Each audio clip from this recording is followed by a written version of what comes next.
The latest CDC data is showing us that by middle of December already, Omicron is more than 70% of the different variants that they found out by sequencing. So within a matter of weeks, Omicron has exploded and it has taken over Delta as we expected. So one question that everyone is thinking about is about vaccine effectiveness. Are these vaccines still effective? Hello everyone, I'm Naveen Agarwal and welcome to my weekly video update. So in this video, I'm going to share with you a kind of good news, bad news story based on the latest data I have reviewed for the Moderna vaccine. Now, I took the Moderna vaccine, so this was of special interest to me. And if you have taken the Moderna vaccine, I'm sure you will find this very interesting. But I think that we can expect the similar kind of performance for Pfizer vaccine as well. They are both mRNA vaccines.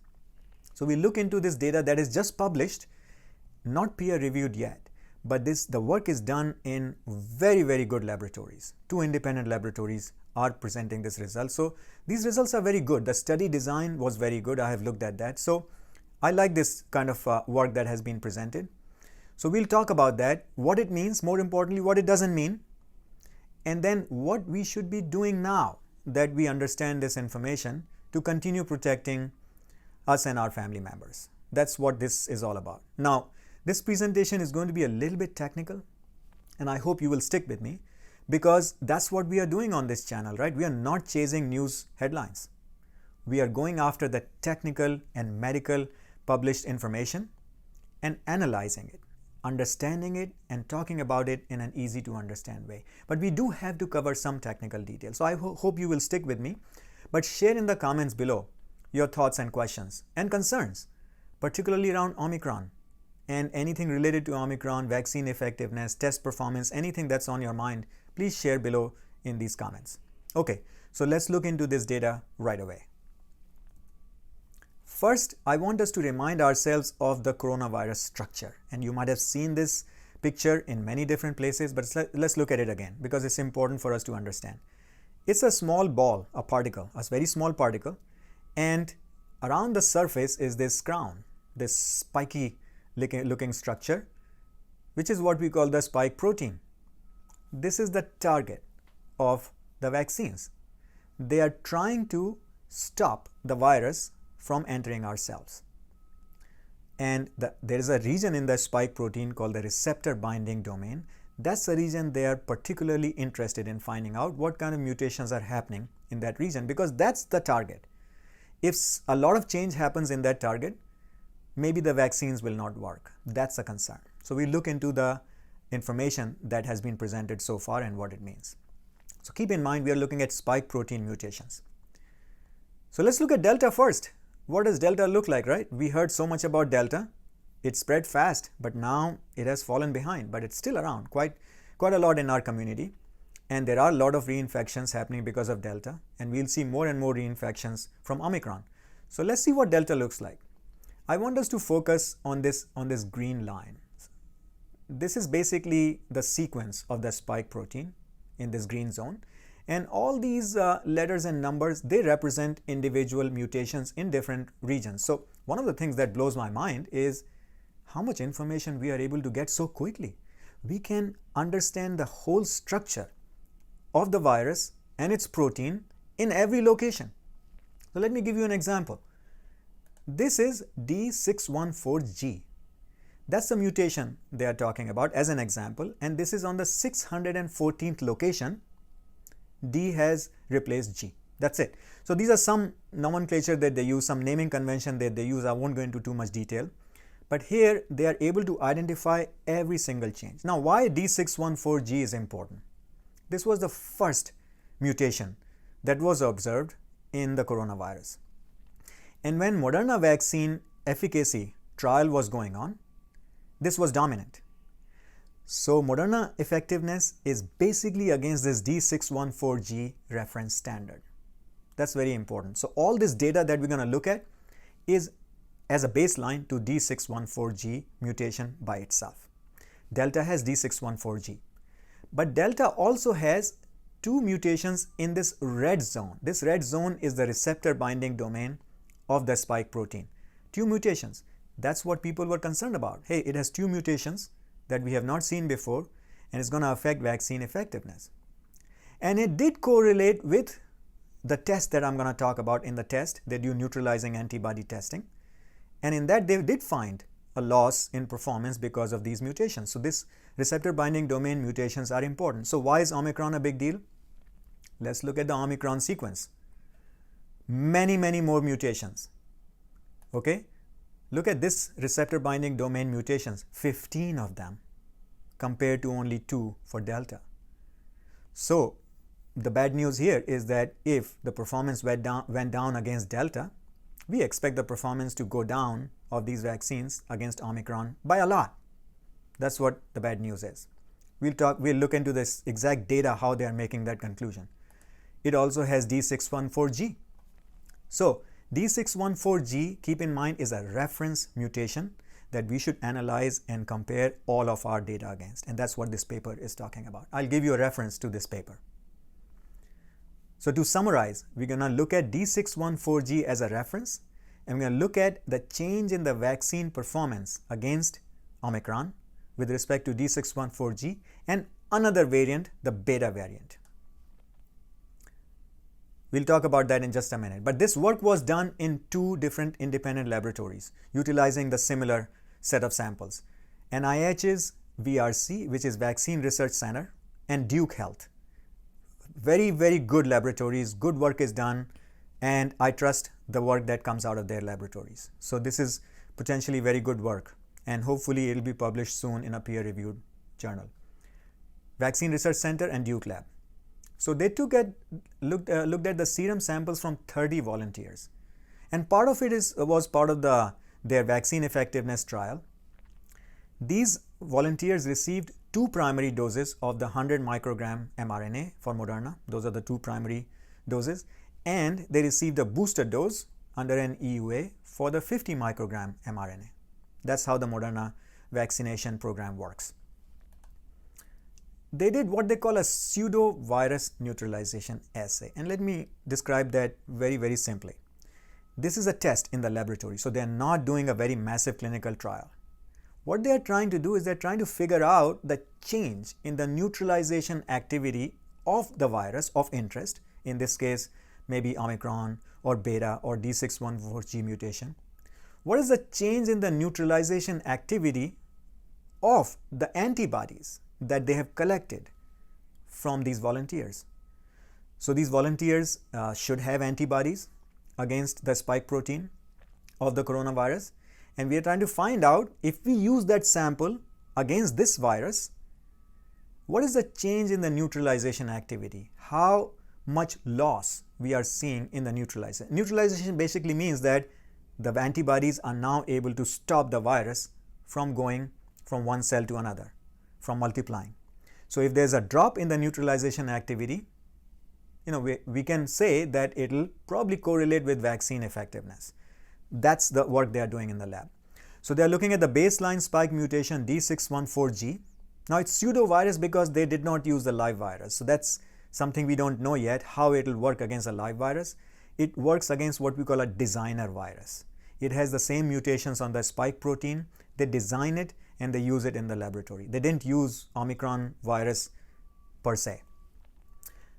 They also use the beta variant spike protein as another control, and Omicron variant spike. So why beta? Well, remember, beta came out from South Africa also, and beta was a concern for a long time. However, beta did not become dominant, and luckily we survived beta. So they are comparing a South African strain, Omicron, right now with so many mutations, with beta also as a control, and D614G is the baseline. So everything will be presented compared to D614G and beta. So what they are finding, again, this is the bad news: large reduction in neutralization titers for Omicron after 2 primary doses. What does neutralization titer mean? In this test, what they do is that they take the serum sample and they prepare different dilutions of these samples. And they are trying to find the point, the cutoff point, where they see the 50% reduction in the virus propagation, right? Virus going from one cell to another. They stop the dilution level, the dilution factor, which goes to what they call ID50. That means it has just reduced by 50%. So higher the titer number, higher is the level of neutralizing antibody. Now that's a correlation. It doesn't mean that titer is equal to the neutralizing antibody level. So that's a very important point to understand. And it is also not the same as what you might measure in an antibody test, because those are binding antibodies. And only a fraction of those binding antibodies act as neutralizing antibodies. So this is an indirect way of trying to figure out the change. So let's focus on the change, not the absolute number, the change in the neutralization activity. So remember, higher the titer number, higher the antibody level, neutralizing antibody level. So what are they finding? At VRC, which is the NIH lab, they looked at the D614G, which is this yellow kind of box. All these individual data points are here, so you can see that there's a lot of variation. So their average geometric mean is about 2300, 2269. Now for beta, which is this box, is 167, which is about 14 times lower than this number. So already they are showing that for beta, the neutralizing activity has come down 14 times with 2 doses, 4 weeks after 2 doses. That's 4 weeks after 2 doses. And Omicron is 84 times lower. It has come down by a lot. And look at this number. This is practically zero. There are many people whose antibody levels are not high enough to neutralize against Omicron. This is confirmed by the Duke lab also. Now their numbers are slightly different, but the direction is the same. So for D614G mutation, their number is about 3000. Again, a lot of variation. Beta is 9 times lower, this box, and Omicron is 49 times lower, this box again. There are some folks who still have high level of neutralization, but there are some folks who have practically none. So there's a lot of variation in this data, but the bottom line is about 50 to 80 times lower levels of neutralizing antibodies against Omicron in these volunteers. That's the bad news. Now, the good news is if you take a booster shot, like it has been recommended for everybody 18 years and older, if you take the booster shot, the drop is not that high. So you still have protection. So let's look at that data. Booster dose maintains a high level of neutralization. That is what the data is showing. So again, in the VRC lab, limited amount of data, not as much as before, but what it's showing us is that D614G is about 4000 after the third booster dose, 2 weeks after that. Beta is now only about 3.4 times lower. And Omicron is about 6.5 times lower, not the 84 times lower that they saw after the second dose, 4 weeks after second dose. And this is confirmed by the Duke lab, where they measured about 8500 for D614G, about 3200 for beta, which is about 6.5 times lower, and Omicron is about 4.3 times lower. So it is not the 49 times lower than after the second dose that they measured. So booster dose does boost the level of neutralizing antibodies in the system, and as a result, the drop in neutralization activity is not as bad. So the bad news is, if you have only 2 doses of vaccine, and by this time, a lot of time has passed, let's say more than 4 weeks or so, you can bet that the neutralization activity of your antibodies, if you took this vaccine, will not be very high against Omicron. So your chances of getting reinfected with Omicron is much higher. If you boost it up with a booster dose, which is what is recommended by the CDC for anybody 18 years and older, if they are eligible for a booster, which for Moderna would be 6 months after your second dose. So one question I think somebody should ask me in the comments below is, why wait 6 months? Can we not get a booster dose within 2 months after the second dose when the data is showing such a big drop? Good question for CDC and FDA to consider. And I would love to hear your thoughts about that in the comments below. Regardless, if you are eligible for the booster, go get the booster, because you will still have a much higher level of protection against Omicron. Not as high as it was for the baseline mutation, which is what the vaccine effectiveness of 90% is kind of designed against, but you still have much higher compared to just 2 doses. So a booster dose is definitely the right step to go, unless you have some medical reason. So talk to your doctor about your specific scenario. Now, I was eligible for a booster and I went and took the booster yesterday. In fact, I'm going to be making another video about my booster experience. And I didn't have any big symptoms, luckily. Fingers crossed that nothing more happens in the next few days or so. But the booster dose is fine. There is, in general, largely speaking, in general, most people are tolerating these vaccines really well.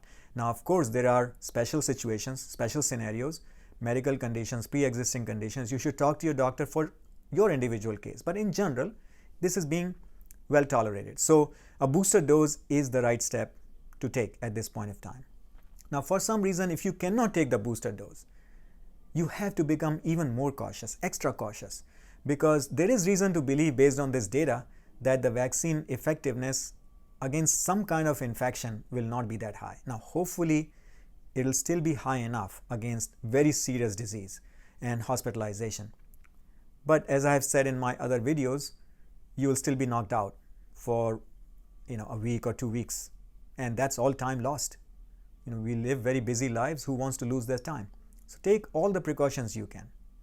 Okay, so I want to summarize this again very clearly for you. Data is showing for Moderna vaccine that 4 weeks after the second dose, there is a dramatic reduction in neutralization activity, and that's correlated with vaccine effectiveness. So they're not measuring vaccine effectiveness, but they are doing something that correlates very well with vaccine effectiveness. So there is a big drop, 50 to 80 times. However, if you boost it up with a third dose or a booster dose, you don't lose as much protection, only maybe 5 or 6 times lower than the baseline. So you are still protected at a higher level. Would love to hear your thoughts, questions, comments, concerns, anything on your mind about this topic. I know we are still living through very uncertain times, and especially around the holidays with our travel plans and seeing family, we are all concerned. Please share your questions, thoughts, and comments, and I will answer them, address them as much as I can, as quickly as I can. This is very important for all of us. I wish you all the best during the holidays and in the coming year, and I look forward to hearing from you.